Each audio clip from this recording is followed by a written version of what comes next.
All right. Hi, everyone. Thank you so much for joining me today. My name is Jenna Wood, and I am one of the dietitians here with the Giant Company. If you're new to our classes, welcome. If you're returning, welcome back as always. Thursdays, or, I guess today, so it is Thursday, which it feels like a Friday for some reason, we talk about a trending topic. So whether, there's a lot of food holidays out there or just foods that kind of feel like the season. So for our trending topic today, we are talking about Sandwich Month. Lots of reasons. So it is sandwich month. So August is, but also sandwiches are a great food, especially as we somehow are getting back into back to school season. I know some kiddos are already back in school and many are going back within the next few weeks. So we're going to talk about sandwiches as an easy thing, but also ways to make a sandwich for yourself. So let us get into it. Again, just a pretty picture of a sandwich. So why sandwiches? I am going to pull up a poll. I am not the best at polls. We know this, but I did make one. So how often do you eat sandwiches? Daily, several days a week, a few times a month, or rarely? I was just talking to Zach before we got on today. I kind of fall, it depends on the year, the week, the month. It can vary drastically. I'm not and have never been a big sandwich person. There are certain times, like over the summer when you're at the beach, like a sandwich, just that is my sandwich season. But growing up, going to school, like I was never a sandwich person. And there's a lot of things that could be considered sandwiches, like is a hot dog a sandwich? I mean, technically it's bread with a protein on it, but there's a lot of debate. So, in terms of sandwiches, I'm going to end and share. Not very many people are daily, which I get. We'll talk about some ways that you can make sandwiches a super healthy option. But yeah, there's so many other good foods out there, leftovers and different things for lunch. Sandwiches tend to be a lunch food. Of course, we can eat them any meal, breakfast sandwiches, but also this sandwich I'm making today certainly could be dinner. Several days a week.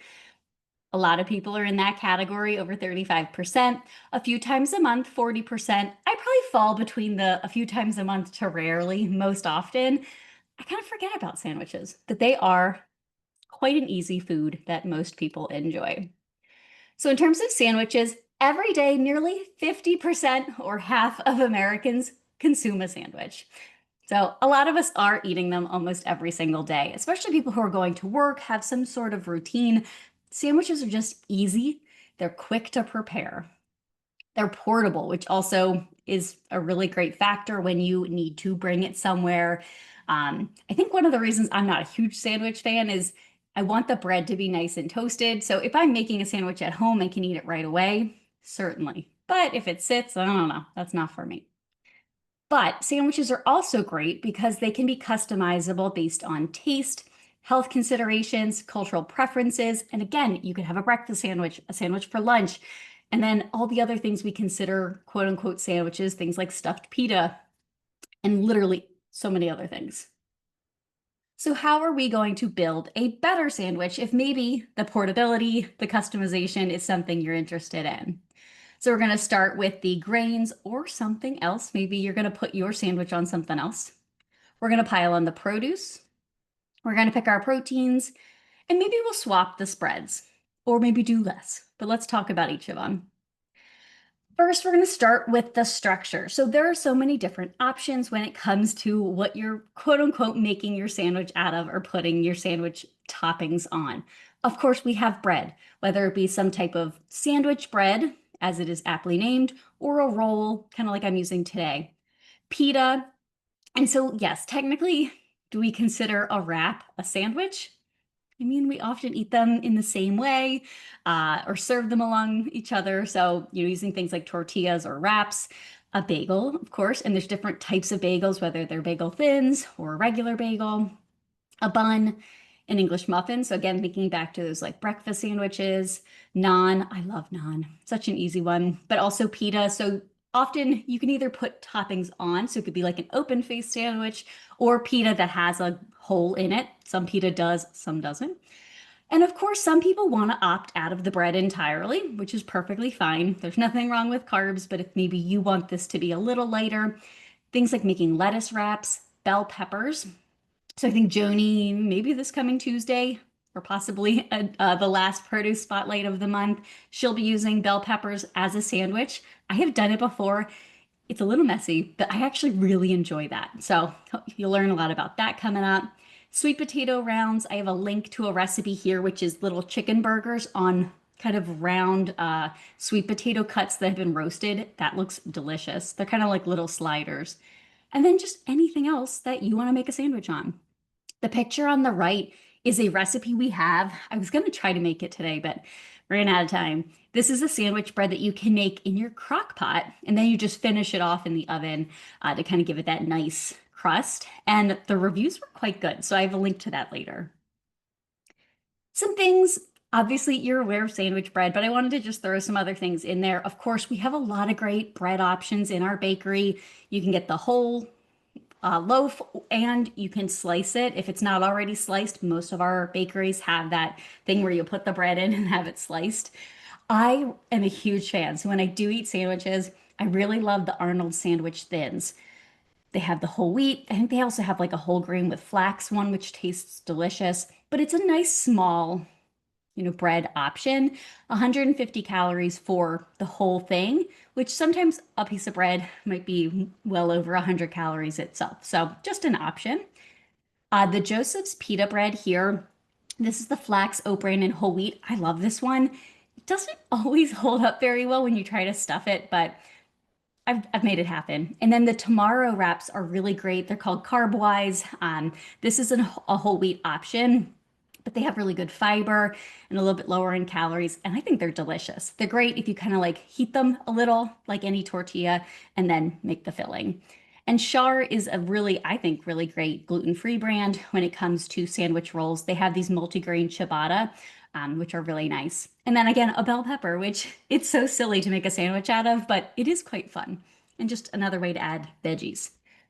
Speaking of veggies and produce, that's something I think is often lacking in a lot of sandwiches. Like we have our meat and cheese, but often we're not adding enough produce. And of course, if you're not a big eating the produce on the sandwich kind of person, eating these things on the side is also perfectly acceptable. But things like shredded carrots, sliced cucumbers, like this is a hummus and goat cheese and cucumber sandwich, which looks very good. Sliced tomato, of course, but things like depending on what your sandwich is. Of course, you're probably not going to put broccoli slaw on maybe a ham and cheese. You could, but maybe that'd be really great stuffed into a pita, depending on what you're adding to it. Pickled veggies, of course. Apple and pear slices, I think, are fantastic on a sandwich. And raisins, I don't know. I saw this on the list. I don't know if I'd add raisins, but you never know. Somebody might like to. Some options. There's so many different produce items you could throw on your sandwich. Of course, like traditional lettuces and things, but some other ones, fire roasted red peppers. Again, when I do make sandwiches, this is one of my favorites. This is not packed in oil. All of these are clickable. I think all of them are clickable except for the mushrooms to show you the item that I'm talking about. But those fire roasted peppers, they're so good on any sandwich. The petite romaine, I love these on a sandwich or again as something like a lettuce wrap. They're just a perfect cupped size. And then I'm a big, I know Shayna talked about pickles on Tuesday, but these pickled veggie rainbow slaw, it has red and green cabbage, carrots, radish, and snap peas. These are really good on a sandwich too. And that's in the refrigerated produce department. Then, of course, your protein. There are so many different protein options when it comes to sandwiches. We know about deli meats, of course, and I'm going to talk about them because I'm using them today. But other things that you can make a sandwich out of, whether it be, leftover proteins that you cooked. So shredded or sliced chicken, lean beef, pork. I do really like a good cooked, like pork tenderloin. You eat it for dinner, eating that on a sandwich the next day. That I do really like. Roasted, grilled, air fried fish fillets or cakes. I have a couple recipes for that. This is a Cajun fillet fish, which is a guiding star recipe. That one looks really good. So different options there. Using canned tuna or salmon. So again, like a tuna salad sandwich, or making those into cakes as well. Eggs. So we're thinking about breakfast sandwiches, but you could eat a breakfast style sandwich any time of the day. Tofu or tempeh. Nut butters. Now, in terms of protein, especially with the other options on this list, they are going to be high quality, higher amounts of protein.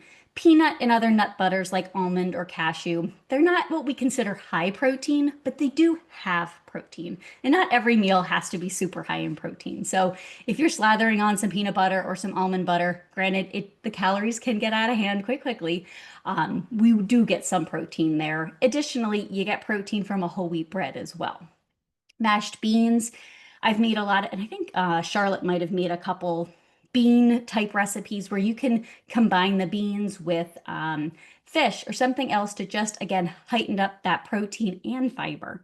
And then cheese. We kind of forget about cheese, but cheese certainly does have protein as well. Some some extra things, of course, you have your favorites, but we do make the pre-cooked shredded, but also sliced chicken that go great on sandwiches and in pitas. I really like these smart bowls from Starkist. This one is quinoa, beans, and tuna. Certainly, for convenience sake, you can eat it right out of the pack, but putting that into a pita or on a sandwich can really elevate the whole thing. This is obviously not a food item. This is a silicone egg ring, but it's perfect for, and I've used these. You can also use a circular cookie cutter that's metal. But you can make the egg, you crack the egg into this and then it cooks in that shape. So it's perfect for a sandwich. Peanut butter, of course, like we talked about. Uh, Swiss, so we'll talk about sodium in a second, but Swiss cheese is one of the lowest sodium cheeses out there. So if sodium is a concern, that can be a great option, and it does have some protein. And then we do have flavored tofu, which is great for sandwiches, tempeh, or we have our Nature's Promise seitan strips. So that's another plant-based protein, which actually has a good bit of protein.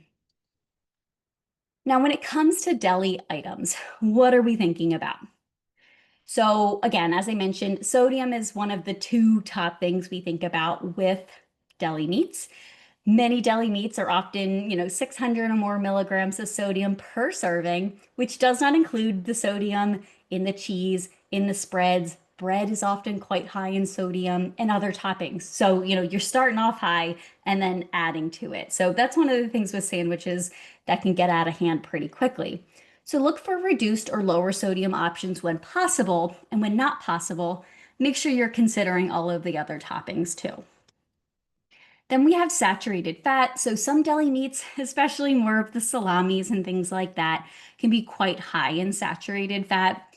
The recommendation is to aim for cuts that are less than 2 grams of saturated fat per serving. So it can be slightly more total fat, but 2 or fewer grams per serving of saturated.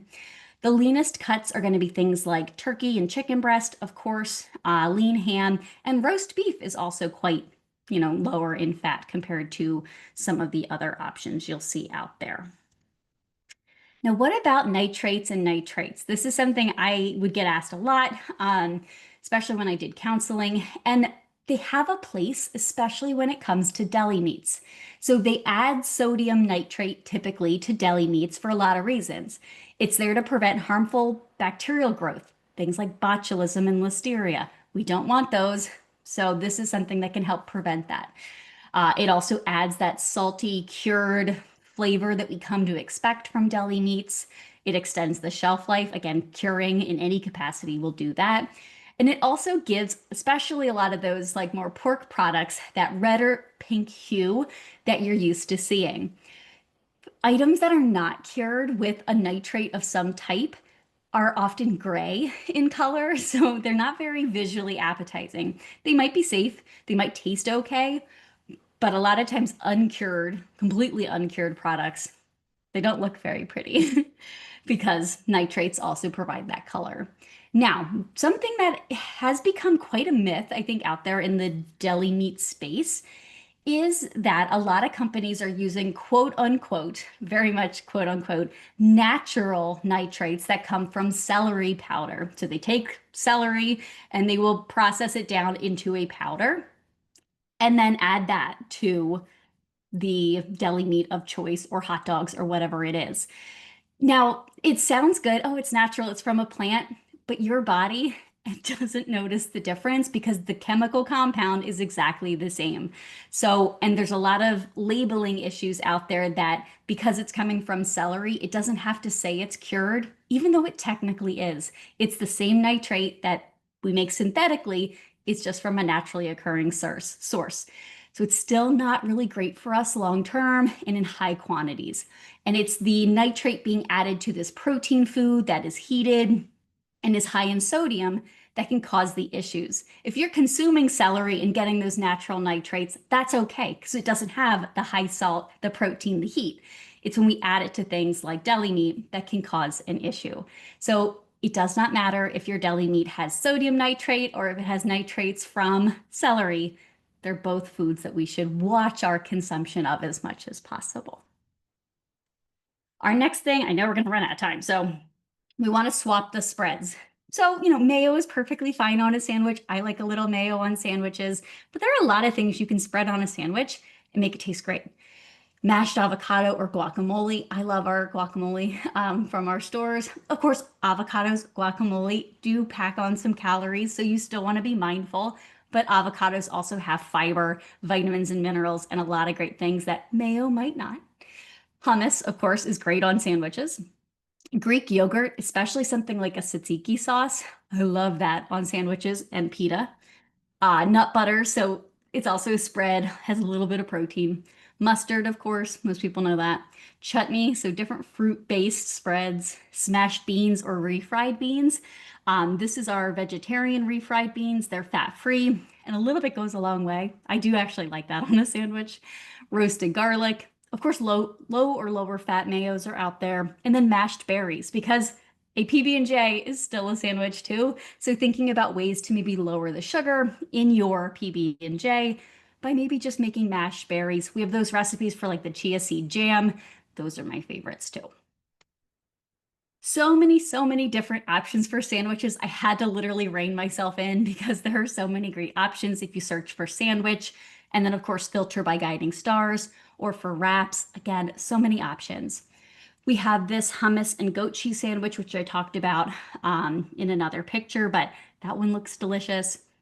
A chickpea salad sandwich. So I've made something very similar to this in the past. You kind of mash up the chickpeas and flavor them as you would like a tuna sandwich. So if you're looking for something plant-based, this is a great option and it tastes so good. And again, you could do beans and tuna if you just want to bump that up. And then this is that homemade no knead slow cooker bread. Again, the review on it, I think there was one, but it was a very glowing review. So I think that looks really good. Then we have turkey and mozzarella sandwiches. I think cherries have been on sale recently. It's cherry season. This looks really good. It's fresh turkey, I think basil and the cherries, a little bit of cheese on a baguette. That looked really good. This is the Cajun fish sandwich. Salmon burgers. So these salmon burgers, the recipe, there's a video. You pulse some white beans and then add the canned salmon. So again, you're getting a little bit of the beans, a little bit of the salmon. I think that looks amazing. Some different types of wraps. This is Light Life, so that tempeh bacon in a veggie wrap. Rainbow roll-ups, those are really good. I think those have hummus in there. And then chicken meatball pitas. Again, all of these are considered sandwiches and they're so very different. So lots of different options. This has, I think it's 5 ingredients. It's like a pre-made chicken meatball, or you could do pre-made chicken sausage, cook them up, heat them up, and then you stuff the pita. I think it has red onion, tomato, and that tzatziki sauce. That one just looks so good to me.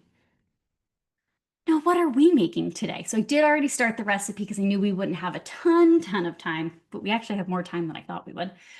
So this is the Philly cheesesteak sandwich, kind of doctored up a little bit because this is not like any Philly cheesesteak that you're going to eat around here in Philly. I put no guilt around the I put no guilt in quotes because I don't love that terminology when it comes to food because you should never feel guilty when you eat food. It's food. We need to eat food. There should not be guilt associated. Guilt is not an ingredient when it comes to food. So this is just a Philly cheesesteak sandwich that we're going to make a little differently. So I did already saute. It says diced onion, but to me, if you're going to have strips of the peppers and the portobello mushrooms, it didn't make any sense to do diced. So I did strips of onion as well. So we cooked up some onion. the sliced peppers and the portobello mushrooms. That's already been sauteed. It called for a little salt and pepper. I ended up just doing pepper and then a little garlic powder and paprika. This is just what I like to, put on food. I feel like we're gonna have enough salt between the cheese and everything anyway, so I kind of left that out. Then we're gonna do some hoagie buns. It recommends scooping them out. So that's part of the making it a little lighter. You're not gonna save a ton of calories there, but you certainly can scoop them out to give you more space in the hoagie. And then we're using deli roast beef. You certainly can use the shaved roast beef in our meat department. You can make this vegetarian by leaving out the beef entirely or using a meat alternative. But I am using a deli roast beef, our Taste of Inspirations, London Royal, I think actually. It smells really good. And then a reduced fat provolone. I'm not the biggest provolone fan. I'm going to use it today, but you could do any cheese you like. Swiss, again, that lower sodium Swiss would be great here as well. So we cooked up and sauteed all of those veggies together. I toasted the bun, and I'm going to show you what that looks like. But I do just want to make sure you know to tune in tomorrow. Shana and I at 9 a.m. are talking about Maryland foods. I had to think about it for a second. Maryland foods, because we talked about PA a couple weeks ago. And then Monday, I am doing the Meal Solutions Flyer to Fork. So make sure you tune back in. I'm going to stop sharing very quickly, and I'm going to turn on my other camera. Let's see. Here we go. Okay. Perfect. Okay. So you can see in here, I'm hot. My dishwasher is right underneath me, and it just finished the cleaning cycle, and it's getting steamy in here. Okay, so in the pot here, I love this thing, by the way. Mm, it just sautés so well. So in here, what I did, just to save on convenience, you certainly could buy a whole onion and the bell peppers and slice them up yourself. But I use, you can't see it, the fajita blend. So this, on the top, it has the sliced onion, and then on the bottom, it has sliced red and green bell peppers. This was a perfect amount. If you read the ingredients, it calls for like a cup of onion and then like a 14-ounce container of sliced peppers. If you're not going to do like a pre-made container, I would maybe do 2 to 3 peppers. Again, I'm not going to be mad about having extra of this filling. I think this filling, of course, it's going to be great in our sandwich, but I think this would be great on pasta, on a pizza, like if you want to make a homemade pizza. I don't know, it seems really versatile. So this is like a really great filling for lots of different things. So it also has the mushrooms. It looked like a lot at the beginning. It was 4 of the portobello mushroom bell caps, and I just sliced them into big strips. It literally filled this entire thing, but they cook down. Mushrooms are mainly, water, so it did cook down quite nicely. Then for my hoagie bun, I stood in our bread aisle for a long time trying to pick something. You can do whatever bread you like. I just something about this. It's a Sara Lee Artisanal sausage rolls. There's nothing super nutritious about these. They just looked and smelled so, so good. So that's what I picked. I did scoop out a little bit of the bread for our sandwich, like the recipe called for. Now, I did already toast. Here, you can kind of see where I scooped out some of the bread. I did already lightly toast them. This. I lightly toasted them so that it it's gonna hold up a little bit when we put all the toppings on there. Then, so this is the Taste of Inspirations London Broil. And I just did a mild provolone. Do whatever provolone you like, or whatever cheese you like. So I do have, it calls for just 1 slice of cheese per sandwich. So nothing crazy.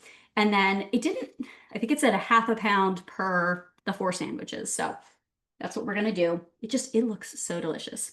So what I'm going to do, I think I'm gonna put down the steak first onto here. Oh, this is gonna be, I'm excited to eat this for lunch. It looks really good. Okay, so there is our meat. And then we're gonna just put on as much of the veggie filling as we think is gonna fit.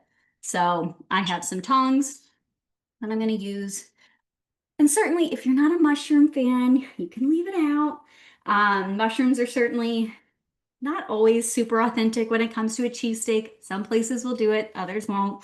I'm a big onion person on my cheesesteaks, so that is definitely something I'm going to do. Let's see. I was initially kind of worried I sliced the mushrooms too thick, but now I'm thinking I didn't slice them thick enough. Let's do a little bit more on this one. They're already falling off. This is going to be a messy meal, I can tell you that right now. But I think if you're not a bread person, which I'm not a huge bread person, again, I think this filling, even with the steak, would be really great. You can kind of serve it like a hoagie, cheesesteak bowl, maybe over potatoes or something. That would be good. Like mashed potatoes even. Okay. Ooh, these look really good.